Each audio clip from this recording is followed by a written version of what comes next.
Right, good morning everyone and welcome back to the farm. Very exciting morning this morning, not because we had milking and all the other jobs we do every day. Spring calving has begun. Have a look at this little video I took on my phone. Hello little guy. Oh, It's a girl, actually. that's a girl, is it? You idiot. Thank you. God. Spring calving is a go. Bloody spring calving. Yeah, we got 9 left to go. 9 more. We're on the home run. Yeah. Oh, lying down. Now the answer to the question you're all asking is no, we should not be spring calving. But there were 10 heifers that didn't get in calve, must have been last year, that stayed with the bull got them in calve, now they're calving. So that's fun. Later on we're going to have to go and get heifer and calf, little Aberdeen Angus heifer calf, and bring it back over to the dairy. I have to milk it tonight, get some colostrum off it, and feed the calf or whatever. Also, JM Office Supplies and Joinery has installed this calendar. Look at that, that is high class. Screwing the wood up there, an old PTO guard chain, snappy D-clip we found in the sump when we cleaned that out the other day, and calendar. JM off. I'm having Friday off, now everyone knows.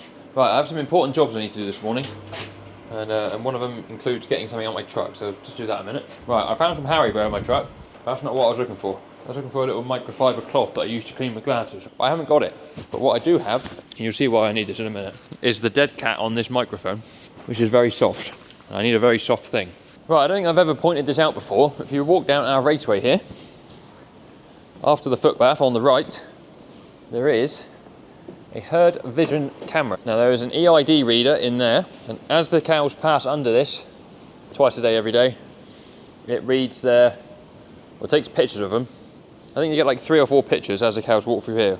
And it's measuring their body score, body condition score, and also looking at their mobility, which is incredibly interesting to look at the data. I'm an absolute nerd for data like this, so I need to get this camera working. Well, it is working. I need to get using the data is what I'm trying to get at. It's no good if there's a cobweb on the lens, which there currently is.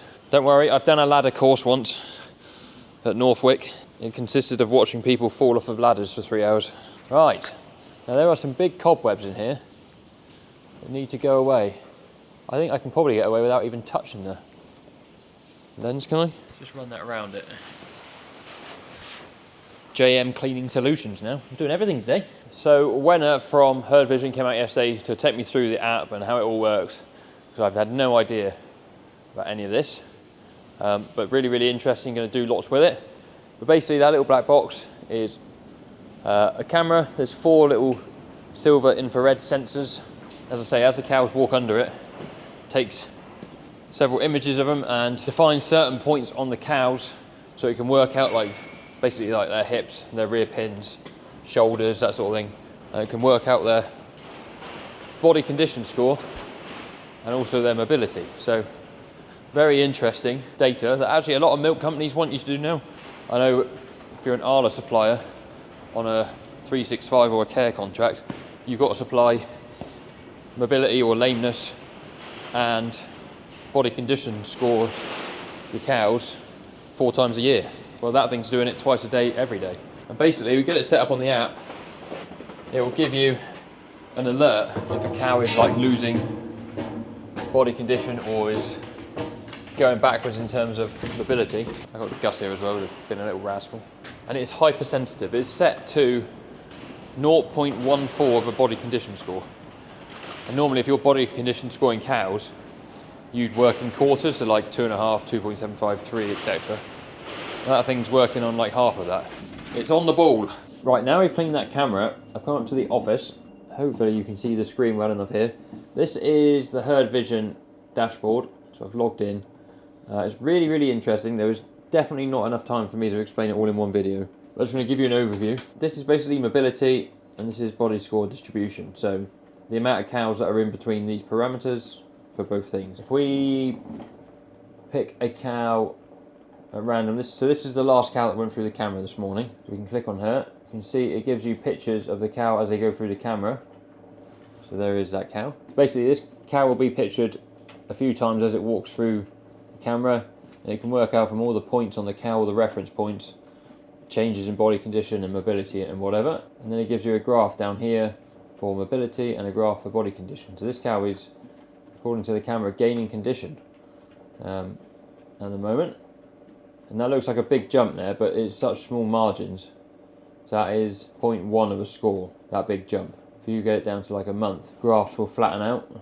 Take it to 6 months, they'll be all over the shop. Also the red lines indicate where calving was. Now the reason I wanted to clean those cobwebs on the camera is because in the last 24 hours, it has read 145 cows. Now it should read every cow twice a day. So we should be somewhere around 900 cows seen in the last 24 hours. And we're at 145. Just because that simple little cobweb across the camera gets in the way of some of the reference points of the cows and it can't read it properly. So that is why I was cleaning that. But I know this will appeal to not many of you, but I am proper nerdy when it comes to this sort of thing. Body condition by month. If you go on raw data, this red line here, this is first lactation animals. So this is heifers that have calved. And there's 2 years worth of data here, so September 23 to November 25. You can see it's sort of got a similar pattern twice. So this is heifers calving in September. And then as they come in November inside for the winter, you can see they're on a really good rising plane of nutrition. And then they sort of, as they go out to grazing, they lose a little bit as they're just milking off of grass. And we get to like June and July when they're about to calve down or go dry for their next calve, and then the next lot calve in. The main reason that I'm going to be using this is to give myself just a defined list of cows to trim feet on. The one thing I'll say about a rotary parlour, fantastic, absolutely love milking in it. You do not see cows walking as much on a rotary as you do in a herringbone. Obviously they're not walking in and out the same length. You're not looking at them walking in. If you're cupping on, you're not looking at them walking in at all. So I can see that you can become fairly reliant on something like this for picking out lameness and lame cows. And basically this should pick out cows before they even get lame. It's a bit like having a rumination collar on a cow. You can get a activity alert for a cow that is like in distress, and you can quite often pick up a sick cow before they even get sick and intervene. That's the main thing. It's no good having all this data if you don't do anything with it. So what I'm going to do is I'm going to print out the page of the cows that are ranked the worst for mobility, and a few of them I've already trimmed. So here, 1561, I actually trimmed her foot this morning. So she is the highest ranking cow. She's 103. It goes from 0 to 120, 0 being perfect. We've got several in the 80s here, and then we get down to the 70s as well. The yellow stars on the right hand side are a sign of confidence of how accurate it thinks this score is. Basically going off how well the cow has been read. So there's one here, 1854, has only got 1 star. She might not have been seen by the camera for a few days because of those bleeding cobwebs. So 1561, I actually trimmed her this morning. I'm going to print this out by your print page. But basically this will give me a list to work through. When I've done them, I can highlight them. On the app you can actually press this snooze button and they'll disappear for 30 days to say I've done that cow, I don't need to see her for a minute. I can highlight her, I've got space here to write if I've done any treatment, and then every so often I can bring it up to the computer and do some record keeping. So, page 1. This is all sort of a new level of responsibility for me, doing these sorts of things and having time in the office to go through data, paperwork, records, which I am really enjoying. And it's nice to be able to sort of make it your own, do it how you'd like to do it. Also, just whilst I'm waiting for the printer to turn on, I bought a second mic for my DJI camera, so we can mic up Chris or George or whoever whenever we're doing jobs. Now, as I said, some of these cows I have trimmed recently, so I'm going to write down the information beside them, what I've done to them, keep it down in the vet room in the medicine book. I'm actually going to staple it in there so I can't lose it, and then I've got it there all the time instead of just writing on scrappy bits of paper like so. So I did a load of feet yesterday morning, and if you're interested, 2615 had Digi and I put a wrap on her foot. So there we are, my list to work from. Here is our 2026 treatment diary. Hopefully it stays very quiet. God, look how much pages you got before you even get into it. Notes. So what I'll do is I'll just stick this, I said I was going to staple it, I didn't bring the stapler down, in here somewhere. Oh, I've already ruined it, look. The whole idea of putting it in here was going to say dry. I must have some tail tape here somewhere. There you are. Oh, that has really annoyed me already. What's the best way to stick that in? Yeah, cross a couple pages, I think. Like that, and then we'll fold it up so it doesn't get... There you are. Do that. Fold that up. And when I do one, I'll write it in there. I'll work my way down that list. Good plan. Right, myself and George are going to try and straighten this out.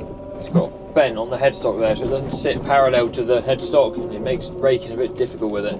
Doesn't really do the best of jobs. So it's a bit broken. Speaking of things breaking, Parlor came to a bit of a standstill last night. Well, actually, it kept coming to a standstill. Every sort of 4 cows it would stop spinning.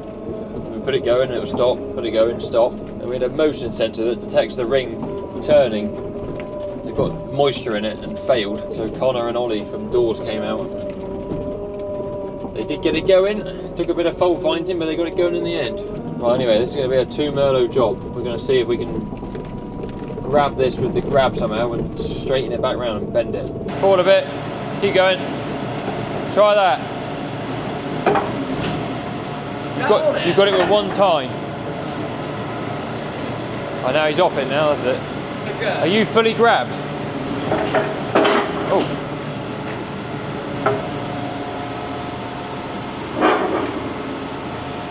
What happened if you crowd up? Sorry, like.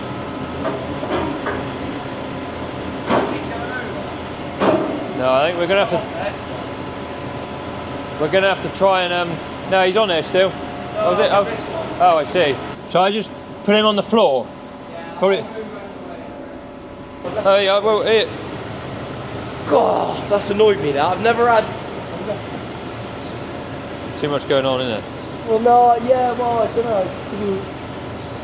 He's fraked up fair anyway with string. He is. Rodney. Got away with that one. I did. Smile for the camera. Yeah, just put it flat on the ground, I think, shall we? I reckon. Yeah, I'd love to get this pin in.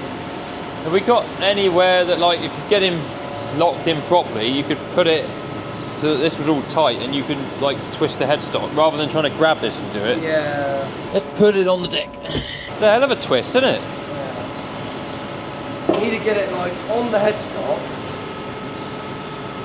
Oh, we need to twist that bit. I know. It's twisted where your foot is, isn't it? Yeah. What's going to be easier to twist? If you have this bit flat? There's so much reinforcement. If you go, I don't know if you go. Well, I don't know. You have one headstock hole in there. If you put your dung grab on this, and then I just... We'll have to put something under there as well. Yeah, let me go and find a good proper wood first. Right, you can really see the twist now. See how this is stuck up in the air? There's Babby. That should be level on the floor. There's a big twist in there. So we're just trying to figure out the best way to straighten it. There's no ox here or anything here, so we've got no hot spanner at all. George has gone to get a block of wood. I think what we're going to try first is if we put this end flat on the ground, if I can stand on it to sort of show you. Get this end flat. You see how that's all lifted up? That needs to be down and flat. Put a block of wood under here, and then press on that with the headstock. Somehow. A bit of heat would be booty. But we haven't got a bit of heat. Also, Juno snuck up on George a bit. They're out of nowhere. He doesn't beep like Rob's one used to. Yeah, the one at Rob's farm used to beep, so you knew where he was. Of course, George was in the Merlot going backwards and then just literally caught it with the tine on the black ring on the outside. So it stopped because it felt an impact, but not enough to like make it switch off and need resetting. Like that. As in, yeah, it's pretty much the ring bar on the left hand side. Does he need straightening? Is he right? Isn't he? It looks a bit. I know it looks a It's a bit. bit rash. He's had a collision or two. Before that, he'd been pretty good, like, looked after.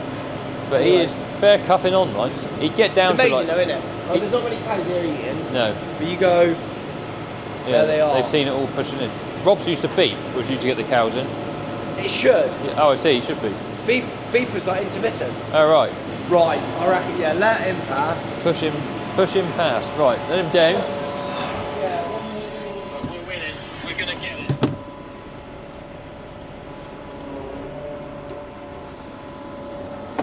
Professional bending here.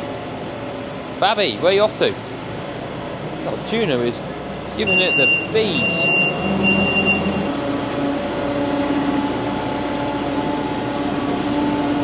Right, so we're hoping George is going to twist it back sort of past the point.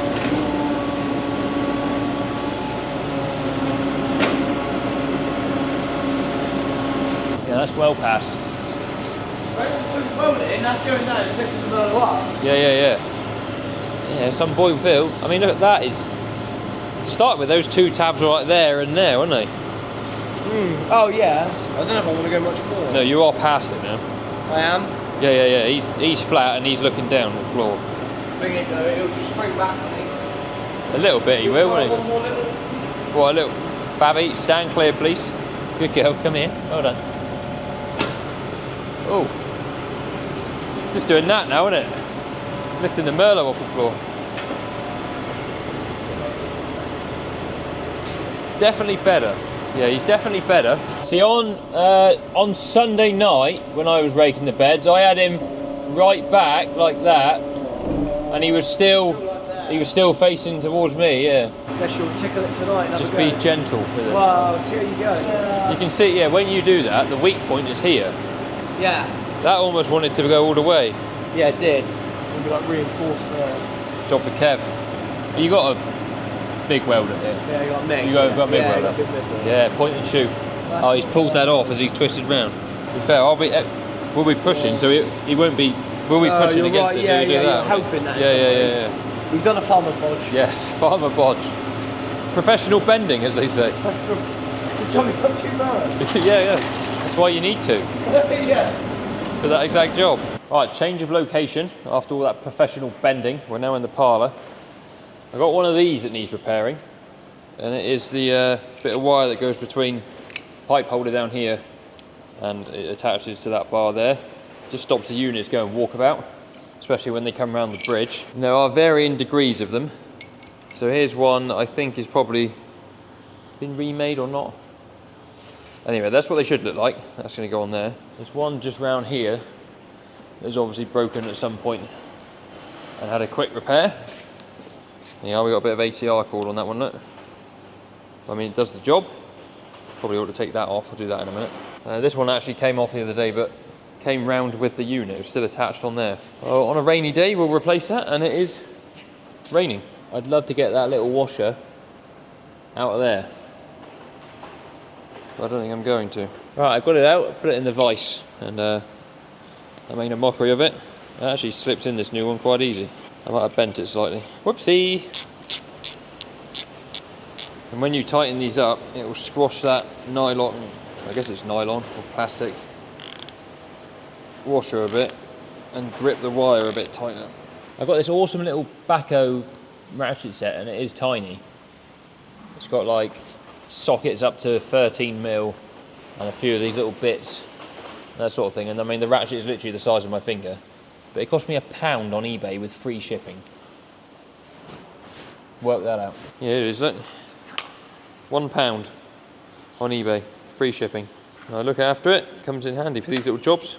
George has got the Lidl centre aisle equivalent. There, the bit is actually his, so I better give that back. Right, it is raining outside to the point where wearing a coat would be pretty sensible. We're gonna go and pick up this fresh heifer and her heifer calf, and then have a quick, like 20 minutes of lunch, and then start the afternoon jobs. Can't imagine this weather is any good for actual spring carvers. Like, we're just pretend spring carvers, really. It's diabolical. Like, you can't, I mean, I know this is Dartmoor, but it's all just saturated. If you were planning on carving cows and then turning them out, and that being your plan, goodness me, that must be bad. Oh, yeah, Aberdeen Angus heifer. Oh, happy day. That's what I meant by that. Yeah. Right, they're all friendly, apart from the one that's calved. So 52, there's one back there without the tail. Yeah. No, don't you all go. Come on, sweetheart. I should have untied the other gate. I reckon by the time I come back Monday, there'll be 4 calved? 5 calved. 5 calved, there you go. I don't reckon. Yeah, they're all under up by 2 in that, I'd say. Yeah, this one here's gone floppy, there's having a crap. One next to her is tight as anything. The little black one. And the beauty is, obviously, they give off that, you know, once one goes. Yeah, that's it. You'd like to think there'll be something like tonight. You gonna be a nice heifer then, girl? Good girl, well done. Yeah, Good girl. Oh, that's it, look. Going to see the bull, going to see the bull. Tell them they're going to see the bull, they always go. Good. Yeah, that's it, yeah. He's in the box, here he is up the front. Good girl. That is good girl. That's what we like. That's the way to do it. Right, time for this heifer to come out. I need to get a... Through that gap would be better, actually. Let's go. George has got the wagon. So yeah, this is one of 10 to carve, hopefully in the next 21 days. Here he is, amen. You hang a nice 15-foot gate down there, the other is hangings, that's what you should do. Ah, it's made for it, isn't it? I mean, the hangings is there. I got one, I got a gate there, I don't know why they've done it. Serve a load of porch. Hello, sweetheart. That's right, you go that way. She looks nice there, alright? She does. Booty. Right, here she is.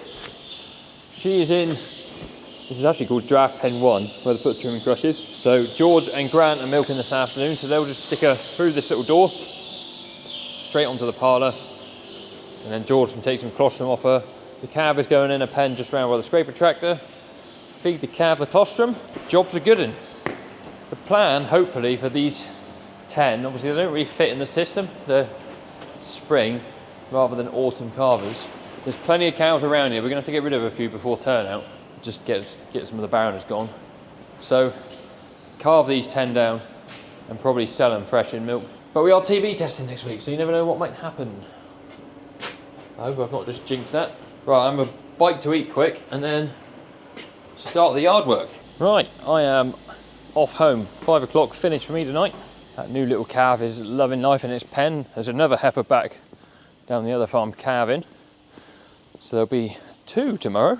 Now, as I said earlier, I'm going away for a few days. Actually going up to see some of our family where my family farm. By the time you see this, I'll be home. So I'm only going for like 3 nights. But I've left Chris my GoPro and instructions on how to use it. So God knows what you're going to see next week on the channel. Busy week coming up next week. We've got TB testing.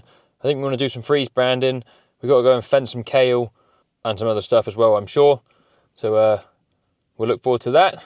Thanks for watching. Give us a thumbs up, subscribe if you haven't already, and we'll see you next week. Cheerio.